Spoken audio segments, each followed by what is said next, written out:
Hello guys, and welcome to another Red Life Studio episode. Please subscribe and give me a like, and share my videos if you're enjoying them. Also, feel free to leave me a comment below. Now let's begin with today's stories.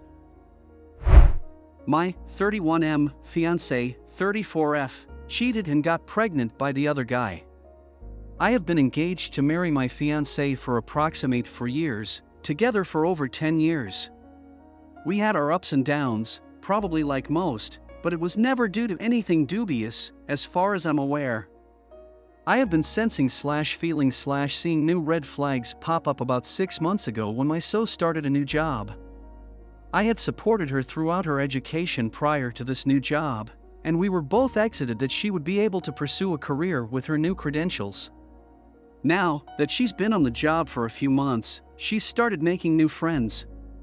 So the first few red flags were her staying out very late, 3 a.m., or staying out overnight. She states she slept at her sister's house, and not coming home until the morning after. I am one to trust, so I let it go without further investigation. Then, she goes out of state to a beach about 6 hours away with her new friends from work, or so she told me at the time. Apparently, when she was at this beach trip, she met a guy at a bar and they proceeded to have sex. So 8 weeks ago, my so comes home after the trip, and a day later she states she needs to leave to rethink our engagement and relationship. I am blindsided, obviously, because I've been carrying on like normal, not knowing anything was really going on. At this point, I don't know about the cheating. I asked her to stay and offered to go to counseling, but she insisted and left, and was, supposedly, sleeping at her sister's house. She eventually did come back and stated she wanted to work on things, and also confirmed she would be willing to go to couples counseling. 3 weeks ago, she tells me she's pregnant. Again, I'm one to trust, so I assume it's mine, as we've been trying for a while to start a family. I get exited and start making baby plans, bought baby books, corner protectors, etc. However, I had those red flags pop up in my mind, and my thoughts started to spiral. So, I told her I would like to have a paternity test done to confirm I'm the father. I stated that I trusted her, but I explained it as my own insecurity and needed to fulfill this request. She was upset that I made the request, and we pushed it aside for a while. I brought up the paternity test again this Friday at home, as we were discussing the baby.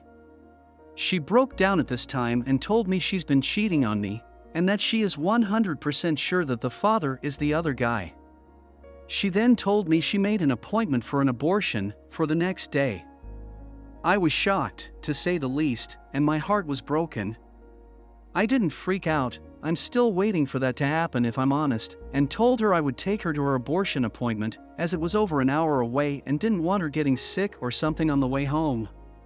She later tells me that she met this guy on her beach trip when they had sex, and then they met up again, I assume during her other stay at her sister's, but she denies this, and had sex for a second time, what she tells me could be more than twice it. She told me the father told her that he wants nothing to do with the child, and he recommended her to get an abortion. She's been wanting a baby for a while, so this was difficult for her to hear, I'm sure. He also suggested that she get me to raise it, lol WTF, I guess they talked about me.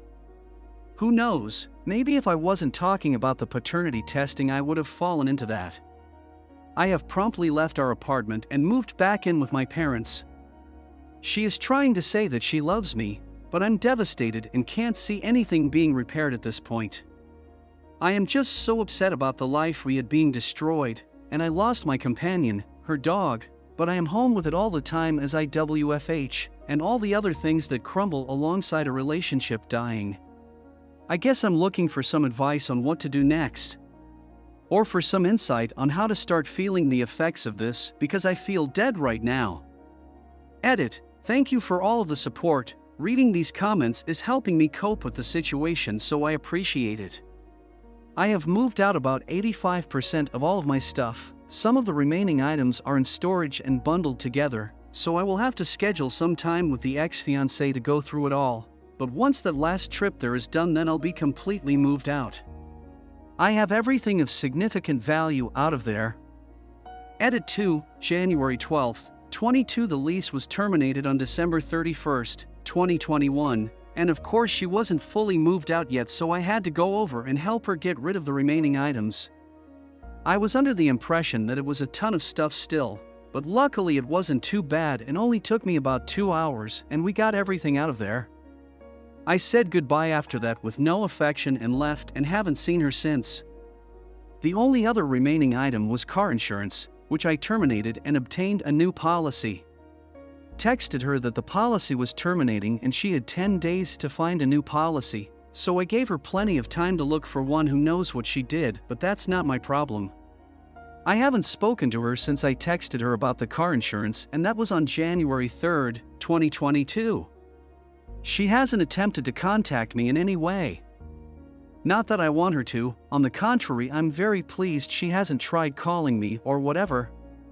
I spoke with the landlord and was told that I would be receiving documentation regarding my early termination fee and how to settle that. I went online to their renter's portal, and my account has been deactivated, so I can't view anything. The landlord did state that they had another renter lined up already. I'm still confused about how this termination fee will work, as they haven't sent me anything. I'm wondering if there is something COVID-related that is preventing them from charging me or some other clause I'm not sure about, but I haven't paid any of the fee yet, so I'm just kind of waiting for that to show up in the mail at some point. I assume they're going to send me the fee, but it'd be a nice surprise if I, for some reason, didn't have to pay that $3,000. Other than that, I've been doing well. I still have yet to get upset emotionally. Like I haven't shed a single tear about her or our relationship dying. I feel free, I suppose. I've been busy at the gym, busy with my side work, and enjoying my hobbies whenever I want to. I also scheduled a rock climbing and hiking trip with one of my best friends that I never get to see. It's so liberating doing things that I want to without having to check with someone else or make sure money is good or make sure our schedules are set. I can just do whatever I want, and it's awesome. One of the comments in this post said that I haven't been upset because my future self knows how great my life will be one day, and I believe in that more every day. I feel like I was limited before, but now I don't have anything holding me back and I want to go experience all there is to see in life. Update: I have 100% moved everything out of the apartment. I am fully living in my old room in my parents' basement, which is nice because it is kind of private and sorta has its own private entrance. I have discussed moving forward with my parents, paying some rent so they make a profit on me being here. I'm paying for some utilities and groceries, helping around the house such as cutting the grass and shoveling snow. Overall, my relationship with my parents is fine and we get along well. We don't really interrupt each other's privacy. I could afford my own place, but I don't really see the point in spending $100+ for a one-bedroom unit at this time. Especially considering I'm going to need a while to recover from this situation anyway. I could spend $100+ on a one-bedroom and then just be alone while I recover, or I can save that money and be with my parents. Might as well do the latter. I talked with the landlord and we agreed to terminate the lease early, effective December 31st. I paid the deck rent and will have to pay 2 months' rent on top of that as early termination fee. They give a payment plan, which helps spread it out. I will have it paid off by mid-February. My ex, as far as I know, is still living at the old apartment. I had to go over and get some mail and she hasn't started packing a thing yet, which worries me.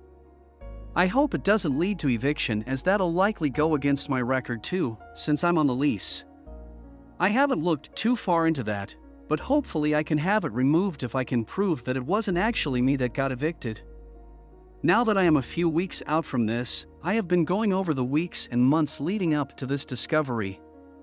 I believe that this person she had the affair with lives around us, or even in the same city. My ex prints her work schedule out, and on the days that she was supposedly at the beach with her 2 work friends, they were both scheduled to be working.